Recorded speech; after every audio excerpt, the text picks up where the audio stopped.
Hello అండి. ఈరోజు నెల్లూరు నగరంలో ఈదురు గాలులు చాలా బీభత్సం సృష్టించాయి.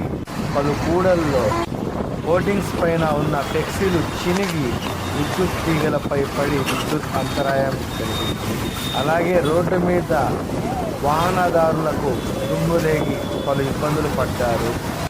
స్వర్ణాల చెరువులైతే నీళ్లు ఒకేసారి పొంగి అలలులాగా కనిపించింది. ఒక్కసారి దృశ్యాలను మనం చూద్దాం రండి.